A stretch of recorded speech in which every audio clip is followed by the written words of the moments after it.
Inkuru nziza kuri bose.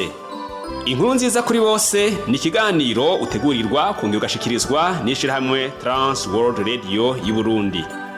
Wumva uremerewe ku mutima? Woba uruhijwe n'ivyaha? Akira umwami Yesu aguha amahoro.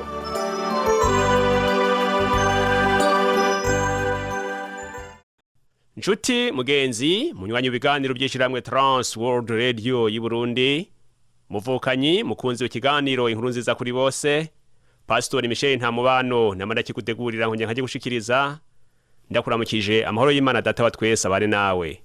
Ndahimbawe cyane ko newitekana Imana kugira ngo twongere dusangire amajambo y'Imana. Kandi mu guha ikaze nyemerera ndakwifurize guhezagiranwa nanje. Kuko tukiri mu gihe cyo guhimbaza umunsi mukuru wa Pasika, nongeye kuzana amajambo y'Imana aho dushishikara kwigishwa kubijanye no kuzuka ku mwami wacu Yesu Kristo. Mu mibereho y'umuntu hariho ibintu usanga akunda cyane kubera ko bimuryohera. Itiro naryo ni kimwe mu bituryohera, kandi na kare gusinzira bituma umubiri uruhuka kugira ngo bidufashe kubandanya tuwukoresha. Yamara kubera ubuzima bidusaba kuvyuka, mbere rimwe na rimwe bikadusaba kuzinduka cyane mu mutwenzi. Mugenzi unyumviriza, iyo ufashe ingingo yo kuvyuka kare, ni kuvuga ko ico kintu kiguteye kuzinduka wagihaye agaciro cyane kandi wagikunze rwose. Nk'akarorero, abarovyi barakunda kuzinduka cyane ndetse bakanarara ijoro. Abadandaza bakunda kuzinduka cyane. Iyo ahurangurira imirimo ya misi yose ari kure, bigusaba kuzinduka kugira ngo ntucerwe. Abandi nabo barazinduka cyane iyo bagiye gusenga. Dusome amajambo y'Imana dusanga mu butumwa bwiza bwanditswe na Mariko igice ca 16 duhere ku murongo wa mbere tugeze ku 8. Ano majambo aravuga ngo umumarayika avuga yuko Yesu azutse. Maze isabato ishize, Maria Madagarene na Maria nyina wa Yakobo na Salome bagura ibimota neza ngo baje kubimusiga. Kandi mu mutwenzi ku wa mbere w'imisi ndwi barazinduka bashika kumva izuba rimenya ijuru. Barabazanya bati ninde adutembagariza ikibuye cyo ku munwa w'imva. Maze bunamuye amaso babona cakibuye catembagajwe cavuyeho, kandi cari kinini cane. Maze binjiye mu mva babona umusore yicaye ku ruhande rw'iburyo yambaye imvune yera. Barumirwa cane. Arababwira ati ntaco mwumirwa, ndazi yuko murondera Yesu umunyanazareti, umwe yabambwa. None yazutse ntari hano. Ehe, rabaho bari bamushize. Ariko nimugende mubwira abigishwa biwe na Petero, mutarabitangira imbere kuja Galilaya. Iyo niho muzomubonera nk'uko yababwiye. Bava mu mva barahunga, kuko bari bafashwe n'agatengo nakumiza.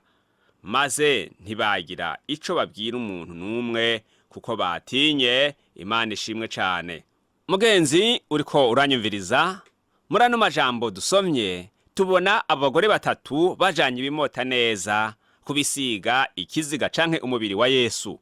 Aba bari barakurikiye Yosefu igihe yajana ikiziga kugira ngo barabe aho agishize n'ingene ahambwe, maze kugira ngo bace baja gutegura amavuta meza hamwe na parfum ibimota neza bazozana kumva kugira ngo umwami Yesu ahambanwe iteka rimukwiriye. Bano bagore batatu rero, naho bari bafise ivyo bintu vyiza bajanye, bari bafise ingorane yabatera kwibaza bati ninde adukurira ku kibuye.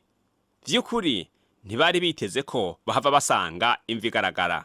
Iyo dusomye mu butumwa bwiza uko bwanditswe na Matayo igice ca 27 kwera ku murongo wa 65 kugeza ku murongo wa 66, hatwibutsa ko bari bashizeko abarinzi bararira imva, kandi bari bashizeko ishashara kugira ngo bikomere cyane ku buryo atowokurako ibuye byoroshe.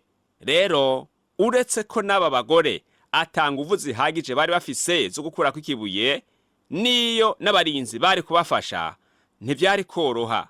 Noneho abo barinzi ntibari kwemerera umuntu n'umwe gusubira kugurura imva ya Yesu. Mu butumwa bwiza uko bwanditswe na Matayo igice ca 28 ku murongo wa 2 turabona ko marayika wenyene niwe yashoboye gukura kwibuye mu nkomezi zidasanzwe kuko cari kiremereye cane. Mugenzi, ikindi kintu gikomeye twomenya nuko ikibuye kitatembagajwe kugira ngo Yesu abone uko asohoka. Oyaye, Yesu Kristo afise ubushobozi butuma ashobora guca ahantu ahariho hose. Nta na kimwe co muzibira ngo ntaronke ahaca. Turabibona no mu butumwa bwiza uko bwanditswe na Yohana igice ca 20 ku murongo wa 19. Amaze kuzuka yagiye aho abigishwa bari biyugaraniye, maze baza bamubona hagati muri bo atawarinze kumwugururira urugi. Rero nshuti yanje, ikibuye catembagajwe n'umumarayika kugira ngo umuntu wese ashobore kuraba mumva, maze ashira amazinda, amenye kandi atahure neza ko Yesu Kristo yazutse mu bapfuye. Mugenzi unyumviriza, rero binjiye babona umusore yambaye ikanzu yera cane yicaye ku ruhande rw'iburyo. Uwo yari umumarayika. Bariboneye rero ko imva yari igaragara ko umwami Yesu atawariyo. Dusomye ku murongo wa 6 haravuga ngo umwe yabambwa yazutse. Uyu mumarayika avuze Yesu mu buryo bubiri kandi budasa. Amuvuze uko yari kera hamwe nuko ari muri uwo mwanya. Yavuze ngo Kristo yabambwa ni uko yari kera. Avuze kandi Kristo yazutse uko ari muri uno mwanya bariko baravugana. Ashishikara avuga ati ntaco mwumirwa, bisigura ngo yaco mukekeranya. Yari yarapfuye ariko none yazutse.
Bibiliya itwereka ururero bwinshi bw'abari bapfuye maze Yesu Kristo akabazura.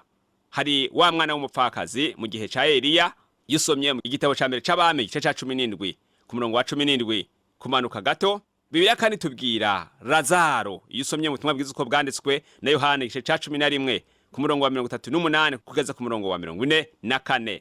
Aba bantu babiri ntibari bapfuye nka Yesu. Aba bari basinziriye. Niryo jambo Yesu Kristo yakoresheje ngo ntiyapfuye ariko arasinziriye. Itandukaniro riri hagati y'urupfu rwaba n'urwa Yesu Kristo nuko abo bazukanye imibiri bari bahambanywe iyo bari basanzwe bafise igihe batari bwacikane, mu gihe Yesu Kristo we yazukanye umubiri nk'uwo tuzoba dufise mu gihe cy'izuka ry'abapfuye kizoza. Imibiri misha itazosubira gupfa ukundi, ariko yiteguye kubaho ubuzima budashira. Tuvuga rero ko ba Lazaro bakangutse kubera hanyuma basubiriye canke bazosubira gupfa niyo batarapfa. Yesu Kristo we niwe yabaye imfura, nukuvuga ngo uwa mbere mu bazutse kuko atazosubira gupfa. Nshuti yanje, Yesu Kristo rero yarazutse, ubu ni muzima, yaraduze mu ijuru kandi araganza nk'umuntu yazutse, kandi n'umuntu 100% akongera akaba Imana 100%. Azogaruka aje kudugana ishengero ry'abamwizeye, maze tumubone asa natwe kandi tubane nawe mu ijuru, twese dufise imibiri misha yejejwe itagipfa. Mugenzi, aya majambo ngo Yesu w'i Nazareti umwe yabambwa, si amajambo meza na gato. Sayo twokwitirira umwami Yesu, kuko Nazareti kitari igisagara cyo guhayagiza, kandi kubambwa ryari ijambo ry'agatera soni, si igicubahiro, kuko habambwa ibivume. Yamara Yesu Kristo ntiyatewe isoni no kwitirirwa Nazareti hamwe no kubambwa, kuko yari yemeye kwishirako umuvumo w'ibyaha byacu. Uku kuntu bamushizeko isoni ngo nta ciza cova i Nazareti agahinduka ikivume, byose byahindutse igitsibo c'icubahiro kuri we, kuko intumwa Pawulo n'abandi bamwihweje uwabambwe bamubonyemwo umucunguzi w'isi yose, uwazutse bamubonamwo umwami w'amahanga yose.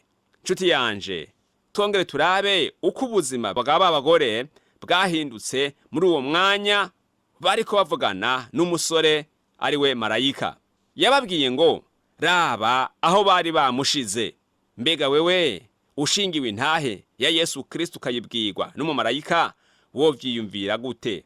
Ibintu byari bisanzwe kuri bo, ariko kandi hari hakiragahaze, kuko batari bwirabire ngo babone neza ibyo babwiwe ko ari ukuri. Umwanditsi umwe yitwa Spurgeon yaravuze ngo ikintu kimwe ijisho ryiboneye kiruta ibintu 30 ugutwi kumvise.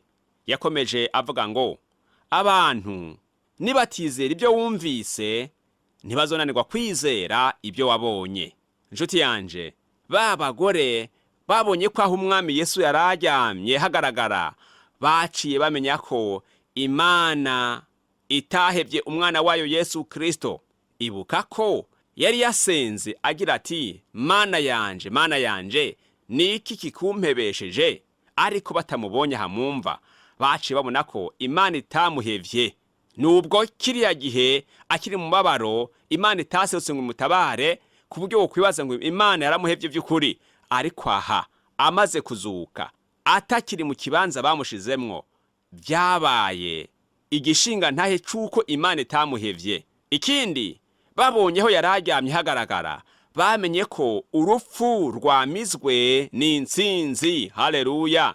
Ikindi, babonyeho yararyamye hagaragara, baciye bamenya ko umukunzi wacu Yesu Kristo hari muzima. Wa mumarayika rero ashishikara kubabwira ati yazutse. Ukuzuka kwa Yesu Kristo kwabaye ikintu kidasanzwe muri kahise, kuko insiguro yako atahandi iboneka mu buryo busobanutse atari muri Bibiliya yera.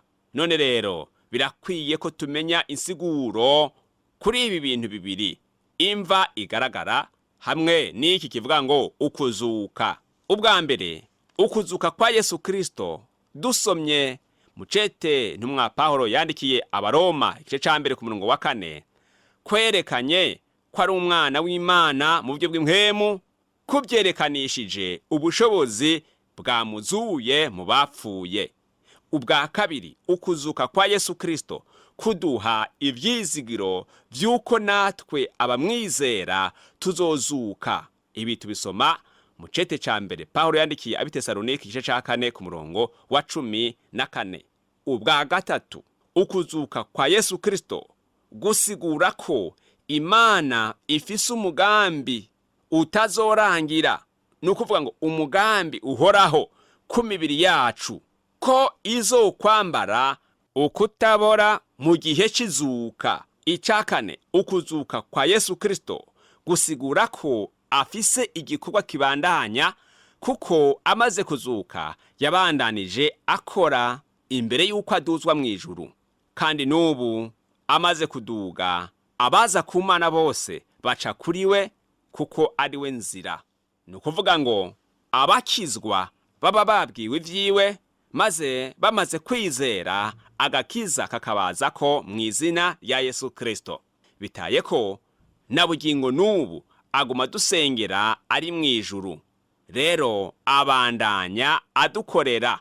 Niyo dusomye mu cete cyandikiwe Abaheburayo igice c'indwi ku murongo wa 25 harabitwereka neza. Ubwa gatanu, kuzuka kwa Yesu Kristo kwerekana ko ubu Kristo hamwe n'Imana bukomoka ko ari ibidasanzwe, kandi ko atakindi byogereranywa mu yandi madini yose yo kw'isi. Ubwa gatandatu, ukuzuka kwa Yesu Kristo gusigura ko urupfu rwo kumusaraba rwabaye indishi y'ivyaha byacu, ariko kuzuka nako ni resi, ni cemeza kw'ideni ryarishwe, kandi kw'ico kiguzi cari cejejwe mu maso y'Imana Data wa twese. Mugenzi wanje unyumviriza, iyo dusomye ku murongo wa 7 n'umurongo w'8 turabona ubutumwa wa mumarayika yahaye bano bagore ngo babushire abigishwa ba Yesu Kristo, ariko kandi ngo hamwe na Petero. Aba bagore bahawe ubutumwa buvuye kuri Yesu Kristo bwiwe biciye ku mumarayika. Ubu butumwa bwari ubutumire, kuko bwavuga ko bari buhurire na Yesu Kristo i Galilaya. Hari ikintu tubona ca mbere muri ubu butumwa bahawe, bitwereka ko umutumire wa Yesu Kristo wama wuzuye ubuntu, kuko abo bigishwa bari baratanye Yesu Kristo urugamba, ababazwa, bahunze, nawe yari gushobora kubaheba, ariko kubera ubuntu bwiwe aboherereza umutumiro, invitation, ngo babonane bongere bayage nk'inshuti, bayage nk'abagenzi. Inshuti yanje, nta na hamwe woronka inshuti yuzuye ubuntu nka Yesu Kristo.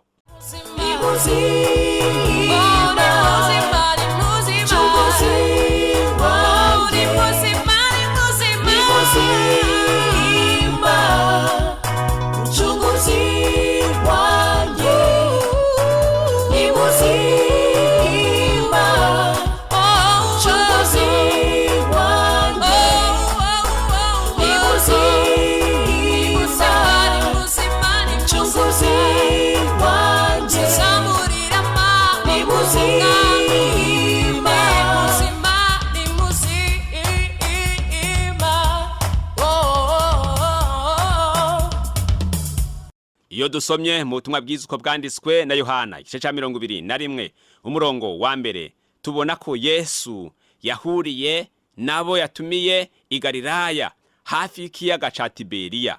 Rero ibi bitwigisha ko Yesu Kristo atigera atakaza randevu, ntigera atakaza programe. Weho mbega ubigenza gute? Umuntu mugahana isango maze yahashika akakubura, yaguhamagara ukamuhenda, aho rero ni nk'igihe asanzwe utajimije telefone ngendanwa yawe. Uburyarya bwarateye abantu benshi, ukuri kurakenye mu bantu b'Imana benshi. Ikindi, Yesu Kristo yatumyeho abigishwa biwe na Petero kugira ngo bamubone, bareke guhagarara ku majambo ya babagore gusa, ariko amaso yabo amwibonere. Yesu Kristo iyo adutumiye mu ikoraniro, mw'ishengero canke mu gikorane, abashaka kutwihishurira. Ikindi kintu tubona gikomeye, yababwiye ngo nk'uko yababwiye. Bisigura ngo iyo Yesu Kristo adutumiye, imisi yose yibuka amasezerano yadusezeraniye. Yesu Kristo ntiyigera na rimwe atakaza ijambo yavuze, ararizigama kandi akarishitsa. Mugenzi wanje unkurikira, twigire hamwe impamvu Yesu Kristo mu ntumwa zose yacishije mu kanwa izina rya Petero gusa, ngo na Petero. Hari impamvu zidasanzwe zatuma Petero adahara mu gitigiri c'abatumiwe. Ubwa mbere, Petero kuva yihakanye Yesu Kristo ntiyigeze aronka amahoro mu mutima. Yesu Kristo rero yamubonamwo uruhagarara. Petero yari ikimaramare, akeneye umuntu yomufasha. Ikindi, Petero yari yaratanguye neza, ari mu masezerano igihe Yesu Kristo yahinduka maze Mose na Eliya bakabiyerekera ku musozi. Uyu Petero yarimwo. Petero yari yaratambukiye ku mazi n'amaguru yiwe. Petero yari yarahawe isezerano rikomeye. Iyo dusomye umutumwa bwiza uko bwanditswe na Matayo igice ca 16 ku murongo wa 18 havuga ngo ndakubwira ko uri Petero, kandi ko kuri wewe ariho nzubaka ishengero ryanje, kandi amarembo y'ikuzimu ntazorishobora. Yamara yatanguye kuba mu bihe bitoroshe abonye baza gufata Yesu Kristo, aho yaca afata ugutwi n'imbugita, aho yaca afata imbugita agaca ugutwi kwa Marikusi. Petero yariko yicuza cane kubera amagorwa afise yo kuba yarakoze ikibi rurangiranwa kandi gifise ingaruka mbi, ingaruka yuko azokwihakanirwa imbere y'Imana. Iyo usomye mu butumwa bwiza uko bwanditswe na Matayo igice ca 10 ku murongo wa 32 n'umurongo wa 33 havuga ngo nanje uzi zonyihakana ntanshingira intahe imbere y'abantu, nanje nzomwihakanira imbere ya Data wa twese. Yesu Kristo yari yaramubajije inshuro zitatu kwa mukunda, ariko yamwihakanye inshuro zitatu nyene. Mugenzi, Yesu Kristo ntameze nk'abantu, nta kosa na rimwe adashobora guharira. Iyo dusomye mu cete ca mbere ca Petero igice ca mbere kuva ku murongo wa 3 n'umurongo wa 4 havuga ngo yatubyaje imbabazi zayo nyinshi biciye mu kuzuka k'umwana wayo Yesu Kristo, kugira ngo ubwa mbere tugire ivyizigiro bizima, ubwa kabiri tuze twegukire umwandu utazobora, umwandu utanduye, umwandu udakabirana twabikiwe mw'ijuru. None rero wumva ubyiteguriye uzobironka. Birashoboka ko nawe wowe umeze nka Petero ufatiye ku buzima ubayemwo uno musi, wumva mpwemu yera ashinga intahe ko uri muzima muri mpwemu. Yesu Kristo ni muzima kandi arahindura byose muri wewe. Aragutumiye none va hasi witabe umuhamagaro wiwe. Ndeka dusenga Imana. Mwami Imana uri mwijuru, se umwami wacu Yesu Kristo gahezagirwa, cubahiro cose n'impundu zose n'inganje zose bibi vyawe, kuko wera, bibi vyawe kuko uduhaye amajambo mazima, kandi twigishijwe kuri Petero, twigishijwe kuri babagore batatu, twigishijwe no ku ntumwa no kubigishwa. Uno musi ubuhizi bw'abagore burakenye mu bakenyezi batari bake mu Burundi no kwisi yose mw'ishengero ryawe waviriye amaraso. Uno musi uburyarya buriho kandi ukuri kurakenye mu bantu b'Imana mw'ishengero rya kino gihe. Benshi bameze nka Petero, twama tukwihakana mu buryo buno mu bundi, kandi bikatunanira no guhindukira ngo tugusabe ikigongwe twiyuzuze nawe. Ariko ndagushimiye ko uri umunyembabazi, kandi umuntu wese ahindukiye akitahura kumugirira ikigongwe. Ntiwihora, kuko nta nibyo wagiriye Petero yari yarakwihakanye, ariko yongera gutumirwa hamwe n'abandi. Umaze kubona ko afise umubabaro mu mutima kandi ariko aricuza. Ese icompa umuntu wese yumvise ubutumwa agatsindwa, icompa akicuza mu mutima wiwe. Icompa abantu bose uko bumvise ubutumwa bwiza bo kwicuza bagahinda gashitse imbere yawe, maze twese hamwe tukama twiyejeje twiyujuje nawe. Mwami Imana, uyu yanyumvirije ibi yibutse yagendeyemwo, ukuyibutse yakubabaje, ukuyibutse yakumaramaje, aje imbere yawe n'umwakire, kandi ibiganza byawe byuzuye imbabazi bimukoreko maze aharirwe. Remesha umutima wiwe Mwami Imana, numuhe amahoro yuzuye, kandi umuhe inkomezi zo kwamahinduka musha, umuhe inkomezi zo kwamayejejwe, umuhe inkomezi zo kugendana nawe, kugira ngo twese hamwe aho uzozira uzosanga twiteguye tubane nawe mwijuru, aho tuzohemberwa ibijanye n'ibikorwa twakoze. Tukikurindiriye nuti inkomezi zo kwama twiteguye turwanye icaha kandi tunesha. Rwanirira ishengero ryawe ewe Kristo, kuko ari wariviriye amaraso, kandi hindura abakozi bawe bave mu buryarya bahagarare mu kuri, kugira ngo banezerererwe uzobukoze. Ndabisabye mbyizeye mu izina rya Yesu Kristo umwami n'umucunguzi wacu. Amen. Njuti mukundwa wari kumwe nanje, nizere ko wafashijwe kandi ndindire ico ugomba ko ico uzombarira caba igishinga ntahe canke se waba umutwaro canke ari kiri cose wonyunganira. Nguku uko ushobora kundonka mu masegonde makeyi. Naho butaha umwami Yesu aduhana umugisha.